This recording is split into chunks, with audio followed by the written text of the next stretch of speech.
Welcome to the Hangout tonight. It's really good to have you. Tonight we have the guy who I think has probably got the biggest bounce and ability to do actions songs like I've never seen. Hi Paul, how are you? Very well, thank you. I've never been introduced with the biggest bounce before. Well, you do. You bounce up there on a Sunday morning and go, come on, we're going to do this. It's amazing. This is true. How long have you been working with the kids at church? I came to Kingsland in 2004, so we had a couple of years hanging around at the back of the church, and then after a series of events, I've always got involved in youth work, so wherever I've gone, whatever church I've been to, I've always done youth work, so we eventually just joined in and it graduated from there, really. Yeah. And you've been doing the holiday club, so I always see you doing the whole action moment when holiday club comes up. How long have you been doing holiday clubs for? Since I can remember, actually. I've been, my mum and dad were both youth workers. We always had an open house at home. We probably had youth groups in our house twice a week. Sunday school, Friday, I also involved in youth clubs, associations with my dad, table tennis, all sorts of things. So I've always done youth work. So as long as I can remember, we've always done a holiday club in the summer. It's a lot different now. It used to be, of course, because of legislation and things. But we just do a 3-day version of the Scripture Union holiday clubs, and it's brilliant. It's the highlight of my year. I always make sure it's the first holiday I book out, and I wouldn't do anything else. I love it. What inspires you to do it? It's so much hard work kids are, but you have some. My calling. It's why I've been put on earth. I've been put on earth to tell kids about Jesus, and it's as simple as that. I'm sure that's why God kept me alive last year and everything I went through, and I just think, you know, that what other greater calling can you have in life and to tell the joy of telling children about Jesus and how much he loves them. So what happened last year? Had a bit of a stroke. Had a TIA in January 2013. It was a bit of a shock at my age with no risk factors, and it was an interesting time because I didn't want it to affect my youth work, so I went straight on the Friday and gave my testimony in front of 60 youth, and it was great, and it was a marvellous time actually, because it inspired them to think about their own mortality, to put things in perspective for them. They wrote some lovely letters of confession. It was almost like a confessional for them, really. And yeah, it was great. It gave me an opportunity to talk about strokes and how strokes can affect everyone and not just old people. Also highlighted some heart issues that I've got, which was good to know. I didn't know I had. But it took a whole year to sort out, really, and God was just really faithful through that time, and good to my family, and people from church responded really well, and I've just put it behind me now and moved on, keep taking the pills. So you are too young for a stroke, so that must have come as such a shock to your family, because you're married and you've got your own daughter, haven't you? I've got my little girl 4.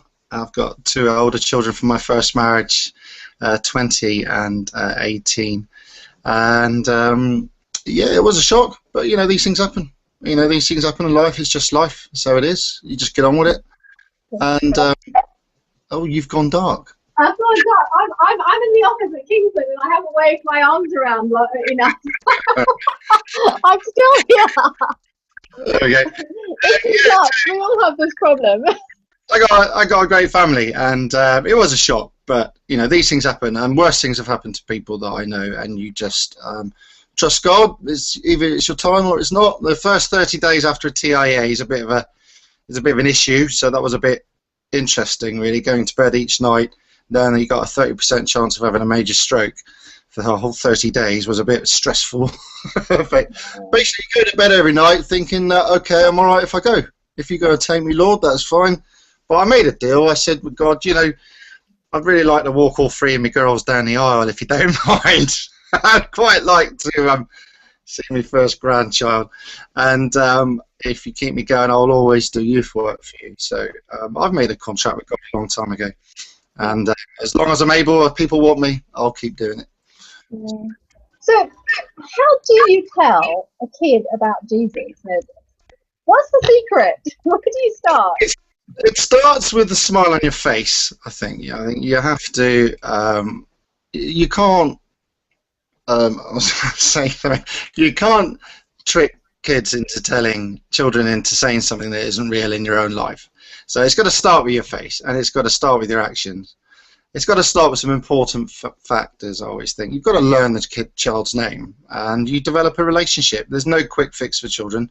Most children these days don't have a permanent, certainly male feature in their lives, particularly lads. I don't know why. I've always got an affinity with lads that don't have a male father figure in the house, and that's scary stats, that is, I find. In my case, of course, it was my two girls that didn't have a dad in the house, but you know, you trust God with that, and even once a week it can make a huge difference to a young person's life to have someone that's always there, that they know they can trust, that isn't in their family, that they can confide in, that has a defined set of values, and you know where you stand with them, and is consistent. And we've had the joy really of seeing children now through from, well, young tackers, really, you know, 5, 6, 7. I know teenagers because I've been there 10 years. Maggie's obviously been there a lot longer and has seen generations go through youth work, but I've only really seen one generation go through, and it's a joy really to see them from 6, 7, now be 17, 18. Going on to college, and still attending youth groups that aren't necessarily anything to do with Sunday morning church, which is great. So how and when did you become a Christian? Was it when you were young? You said. Well, I was brought up in the West Country, so I'm a West Country carrot cruncher. That's why you like growing vegetables, isn't it? I've seen your vegetables; they're very good. Well, I mean, go on. Hang on. There we go. Back again. There we go. It fell off the shelf. A bit like me. We're doing well tonight. Falling off the shelf, and my lights going out. Yeah, I mean, I grew up in a strict Brethren family in the West Country, so Plymouth and District Brethren are quite well known. They're quite strict, but they're very youth orientated. My mum and dad were both part of that organisation. We always did youth camps down in Cornwall and Devon. Then we moved to a Baptist church when my mum and dad got married, and so we were always part of a chapel in a little village in Devon, Marlborough, Devon, near Plymouth, and always known church 3 times a day. So my dad was a lay preacher, so we go to church in the morning, do all the Sunday school stuff. Then we'd go off in the afternoon, Dad would preach in a Brethren church somewhere, and we'd all sing as a family, and then in the evening we'd go to evening service. So Sundays for us was very strict, no television, always a Sunday afternoon walk, 3 times a day. A bit of indoctrination, really, you'd look back on it. But it was fantastic. From routine to a personal faith? We used to go to a Wednesday club when I was a young lad, and there was a fantastic evangelist. It was the time of the tent missions. So at that time, going around the country, there was Billy Graham and doing all that stuff, and the tent missions were doing their thing. And there was a fantastic evangelist called Arthur Thurston, and he used to run a youth group, a little chapel in Chillington near Kingsbridge in Devon. And my gran used to pick up all these kids, and we'd go to this little club. And I was only young. I really do remember it at 5, sitting on this guy's knee, and I remember him praying a prayer of faith. And I remember saying after him, and I do really remember giving my life to the Lord at 5. And then I grew up in church. At 11, I got baptised. I remember giving my first sermon when I was 12 after my baptism. And just sort of grew up from there, really. But teenage years are teenage years, I'm afraid. And, it's all very well being part of a sheltered church community when you're young, but then I went to college at 17, and it all started to go a bit pear-shaped, really. Living away from my home, and I still always did church stuff. I still always did youth work, but Christianity struggled to be real to me, really, until well, really I messed around with a load of girls and I went along like you do as a lad. And it wasn't until my mum committed suicide in 1993, which was a big shock to me as a young man and all of our family, really, that Christianity took an interesting turn for me, because it really does challenge your faith. And I blame God big time, and as my sisters did, and my dad presumably did. But you know, I blamed God, and of course I found out I blamed her and my dad and everyone else. And I went into my 10-year angry phase, I called it. That's where I didn't really turn my back on God, but I was just an angry young man. And I did everything from, I don't know, table tennis champions. I became a national karate champion, did karate for 3 years, just kicked 10 bells out of people. Did all sorts of things, messed around, went right off the shelf. I got married, then got divorced, had 2 children, went bankrupt. All sorts of stuff went wrong in those 10 years, and it was an absolute disaster. And then I decided just to run away. I was teaching at college, got my first job after college, a real interesting place to work for 8 years, and I just ran away then, got another job up in Surrey for a tree surgery company, and was a contract foreman climber for them. And that's where I met Nikki, my wife. Oh, that's nice. She was a secretary at the firm, and I don't know, she fancied me really, and we just sort of met there. And then I had a really bad car crash. So 2000, I had a really bad car crash, and it badly injured my back, and I couldn't climb anymore. So I did some postgrad training to become a consultant, and became a consultant, which was the best thing I ever did, because the guy for me then, who was employing me, paid for me to do that. So good on Mike Connick, bless him. He's a big part of my rehabilitation at that time. And I got together with Nikki. I got another job in 2004 where I moved to Colchester. Worked for an interesting company for 3 years. I have a rule of 3 and a maximum of 6 now. So minimum 3 years for a company, maximum 6. And yeah, we got together in 2004 when we moved up here. We sort of lived together for a couple of years. We started going to Kingsland at the old building as it was. And then Nikki just came with me to church. She didn't really know what it was all about, really, but she came with me to church. I still went to church, even though I was still an angry man. It's still, 10 years down the line, I'm still angry. And then I remember Neil started doing this purpose-driven life stuff. And then we did purpose-driven church, didn't we, after that? And I decided it'd be a good idea to take Nick to Alpha. So we did Alpha as well. And then what Alpha does, it challenges your Christian values again. It walks you through the process of Christianity and the Holy Spirit. And I always remember Neil doing a fantastic sermon on forgiveness and how it's like peeling off layers of an onion. And it was a really good and challenging sermon. And I just, at that point, I do remember saying, right, okay, I've had enough of being angry. I need to be able to love again. I did a deal with God when my mum died. I was so raw. I just said, look, you're going to have to take away love, because I can't. Everyone knows with love you hurt. So that's why I became angry, and so I asked God to take away love, and He did. And because I didn't hurt, I was just angry. But in order to love again, of course, I had to go back to God and say, okay, right, maybe this wasn't such a good idea. You're going to have to give love back with everything that entails, and of course then I'm going to have to start sorting everything out that I should have done 10 years ago. And Nikki, bless her, stuck with me as I went through the process of forgiveness of myself, of my mum, of my dad, of my family, and just started the process of peeling off the layers again of all those years of hurt and anger.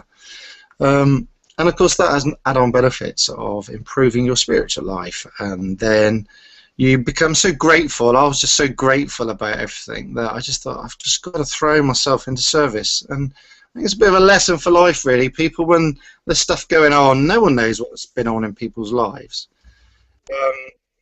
If people get stuck and they think, oh, I can't serve, I can't do this, I can't do that, because I've got so much going on. If you serve God in that situation, it takes a focus off you and puts it back where it should be, on God. God's really gracious and will enable you to serve even when you're hurting and angry, bizarrely, as I found out. You do a better job when you're not.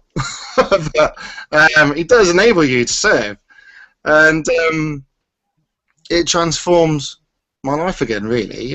Me and Nikki, then I proposed to Nikki in church in 2006, as everyone remembers, in front of the whole congregation. Oh, that's seriously romantic. Thankfully, she said yes. I always remember Neil coming to the door and said, "She will say yes, won't she? She will say yes." I said, "You kidding me? She's been bugging me for years to marry her. Now I'm just going to marry." So I got my girls up, Bethany and Shannon, and I remember proposing to her in front of the whole church, and it really shocked her, and she said yes. And then my girls jumped up on stage. They were into singing at the time, and they sang "The Lord Is My Shepherd," the Vicar of Dibley version, I got it, on the stage. It was a really nice time, and we got married a month later because we didn't muck around. She was divorced. She had gone through a similar set of circumstances to me, so we got married in 2006 in November, a month later. So that was lovely. That's amazing. I did not know all of that, Paul. Yeah, and it was really interesting. Of course, I had two girls, which Nikki then had to kind of adopt as a stepmom. I only saw the girls in holiday time because they lived in Lyme Regis. I live in Colchester. That's like, could be in Spain for the distance, and the place it is a nightmare journey. But I've been doing that journey for 20 years, and it's a nightmare, really. But, you know, you stuck by it because you love your girls, and I tried to get to parents' evenings and stuff like that. But Nikki really wanted a child of her own, we thought. She wasn't sure she'd make a great mum, but I went to the doctor, and the doctor told me I couldn't have any more children, which was an interesting time. And I went, "Oh, that's a shame. I'm not too bothered. I got two girls of my own," but I knew I gutted Nikki. And she'd always been on various stuff, and we decided, you know what, we'll just give it to God. So she came off the pill, and we just thought, we'll see how it goes. We prayed about it, and 9 months later she got pregnant. And it was a real answer to prayer, because, you know, when a doctor tells you can't have kids, it's sort of knocks you as a man, really. But, you know, God's gracious. You know, He's good all the time, even when you don't deserve it. And that's what grace is all about. That's why we call grace grace, because she's our undeserved love. When was she born? So she was born in 2009. So she's 6 this year. Bless her. Grace Esther Allen. Esther being a very strong woman of the Bible, and Grace being undeserved love, favour of God.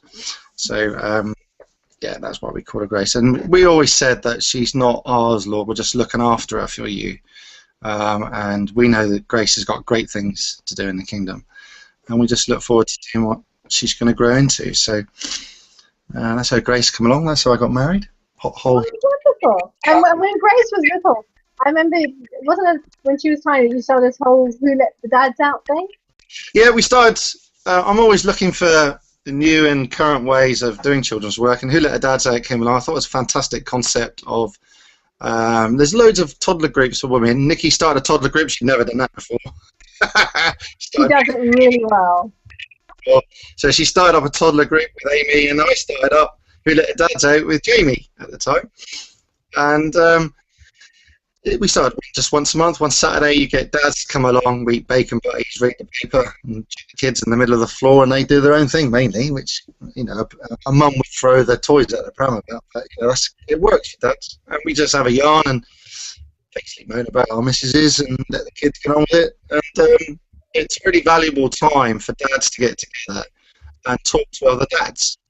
It's a very just social time, but it's a very good time. It's been fantastic prayer time. It's great evangelism because you can invite other most dads are part of a network, either NCT or parent groups, because they're new dads, preschool children, and get kind of lost, a lot of them, because mums are doing all the stuff with the babies. Well, your lights are gone again. So we set it up, and it worked really well. And we get, you know, anywhere between 5 and 10 dads once a month. We've kept it going with Chris Franklin now. He's taken it from Jamie because Jamie's left. Ian Fraser helped out for a while as well. I'm getting a bit old now. My little girl is no longer little, so we do need other dads to step up. We've highlighted a few candidates. Dave Andrews. Well, I'm hoping to pass the baton, really, because I see a lot of service as being seasonal in terms of lifetime. And my season, I think, for Who Let Her Dad Out is probably past. I'm more than willing to keep doing it until someone else says, "Can we do it now? You're old." And I say, "Yes, that's fine." But I think my season has probably passed with Who Let Her Dad Out. But I'm more than happy to keep doing it until she's. So if there's some dads out there who want to step up to the challenge of eating bacon butties, reading the newspaper, and just getting brownie points for having the kids on a Saturday morning the easy way. You can stay in bed, do what he wants to do, and you take the kids off and get yourself some points. It sounds like an onerous ministry. It is. It's a fantastic one, actually. So, I mean, I've started this Men in Sheds thing now with age concern, so I've definitely got onto an older age group. So I'm hoping that will develop, and as we get our own plot of land and a Hythe, and that's on a Saturday and a Wednesday. So it does take up another Saturday that I need to make space for. So I'm hoping as someone else takes over, Who Let Her Dads Out, I can continue Men in Sheds. I love it. From toddlers to allotments and granddads. Geezers in sheds and gardens, yeah, Men in Sheds and gardens. But Paul, I'm guessing your call to youth ministry, as you said, is a lifelong commitment. Who Let the Dads Out, time in the season, but your heart's really for telling. Yeah, I mean, I've always done some sort of midweek club. So we do Friday Livewires. I started Livewires. Last 2 years ago, we started JGen, which is the year group below Livewires, because when we did Holiday Club, we found the biggest age group was the reception to year 3, and that was the only group we didn't cater for. So we started up JGen, which a couple of the youth tried a few years before, and it didn't really work. So myself and Nikki do JGen before Livewires on a Friday. Thankfully, Paul Robertson and his little team have taken off Livewires from me, because otherwise I was doing JGen Livewires, then CO3 afterwards, which is a heavy night on a Friday. So, the other team does Livewires, and then I do CO3 afterwards. So from 4:30 on a Friday till about 9:30, I'm doing youth work in some form or another. And then CO3 is the basically a youth club, chips and a chat. We just reformatted that. It's starting again this Friday. We had a few issues with it, as you always do with teenagers, but it's starting again this Friday as a games club with a more signed up membership and a few stricter rules. It was getting a bit out of hand. So, but that was good. We had over 114 registered in that group, which is obviously too many. So we've scaled it down there. And yeah, that's on a Friday as well. So CO3 is on a Friday, JGen and Livewires is on a Friday, and we have Sunday morning groups, which there's 2 starters groups, Creche, 8 to 11s, which I do adventurous, 11 to 14 to 14 plus. So there's a number of groups on Sunday morning, all of which need servicing, and all of which numbers have increased dramatically. The 8 to 11 age group, I don't know if it's a baby boom, which has worked its way through, but that group was barely 12, 15 on a Sunday, is now over 30. Really? Wow. So we now need another member of staff because we have a 1:6, 1:10 ratio. So instead of 2 servicing that group now, we need 3. So God is good, but we need the harvest is great, but the workers are few as always. Which is why I always try and encourage people to serve, even if it's only for a season. It's not onerous on a rota to do children's work, and it may not necessarily suit you. Nikki didn't think it suited her, and it still doesn't really, but she still does it. She's not a born youth worker. I don't think anyone is really. There's a few, maybe Maggie's definitely a born youth worker. But I was struck by what you said at the beginning, that the key seems to be a big smile and learning their name. Absolutely. And I'm really bad at learning names, as people in the church will know. I do try and learn children's names, and it bores me when I forget. I try and assimilate their name to a plant, and that way I remember. Because there are some usual names around, but I do try and learn children's names. It's really important for them to know that you care enough to learn the name. I was very excited on Sunday because as I was walking out with the kids, there was someone talking to me, saying, Michelle this, Michelle that. I'm going, oh, how does she know my name? And I realized she's talking to her daughter called Michelle. Like, yes, I found another Michelle. I was so excited. So there is another Michelle in Kingsland, and she's 3, and she is beautiful. Yes, yeah, there are. And it's always handy when there's other children named the same as your own children, which is handy. Absolutely. Another Grace with a Karis, of course. We do have another Bethany. We don't have a Shannon, but we do have another Bethany. We need a Shannon then. Yeah. Paul, thank you so much for talking to us tonight. It's just wonderful to hear of your heart for God and the journey you've been on. Yeah, what a life! Yeah, we've hardly touched on it. I know, hardly touched, but you know, I'm really blessed, and you know, just our own house. We didn't have a house; we rented for years, and a couple we barely knew from the church blessed us with a deposit so we could buy this house. So this house is our house, and it's these wonderful people that blessed us with a deposit as a family loan and enabled us to come out of rent poverty really and to buy our own house, which we now opened up to house group. So we've got a house group now in the street. I try and bring the kids here and youth here whenever I can. I try and get people around. We do things here. Try and invite people here. It's an open house as far as I'm concerned because it ain't ours, it's God. Just things like that. You know, God is good all the time. It doesn't. Life doesn't work out in a way that we want it, or sometimes necessarily think it should go. But you just got to trust God, and the good thing about trust is there's always another level. So, my mum, we used to learn it. So if you think you're standing firm, be careful you don't fall. Wherever that level is, there's another trust level to go. And last year, my trust levels went up several notches because every time I thought I'd attained a level of trust, God said, "Hang on a minute, let's ramp it up." And in the end, you know, you get a sense of humour about it because you just think, you know, if you don't trust God in life, you ain't going to last very long. It just drive you crazy. And in the end, unfortunately, as humans, we always wait till we get to the bottom trough of life before we start trusting God. Certainly I did. And it's a shame we don't do it earlier. And then, you know, you've got to bank the good times. We did a lot on church on Sunday morning about people going through hard times and that, and I do appreciate that because I've been there. But sometimes in life, people in middle class, you know, Colchester, are doing all right. And I just think in those times, you need to bank the good times. Make sure your anchor's firm because inevitably in life, stuff will come along. And how firm is your anchor? Where is your anchor? As we used to sing in the old sing-alongs, you know, where your anchor holding, and you know, then you find always with God. And I just pray that people, good times, make sure they're anchored firm, that when the hard times come along, which they never do, just make sure that the anchor's firm and you're on a rock and not on a sandy ground. Paul, that's amazing, and I'm so blessed with getting a chance to talk to you tonight. Thank you. We could carry on for another good half hour, but I'm going to have to behave myself. And so thank you so much, Paul. It's been great. No worries. Okay, that's brilliant. Thank you.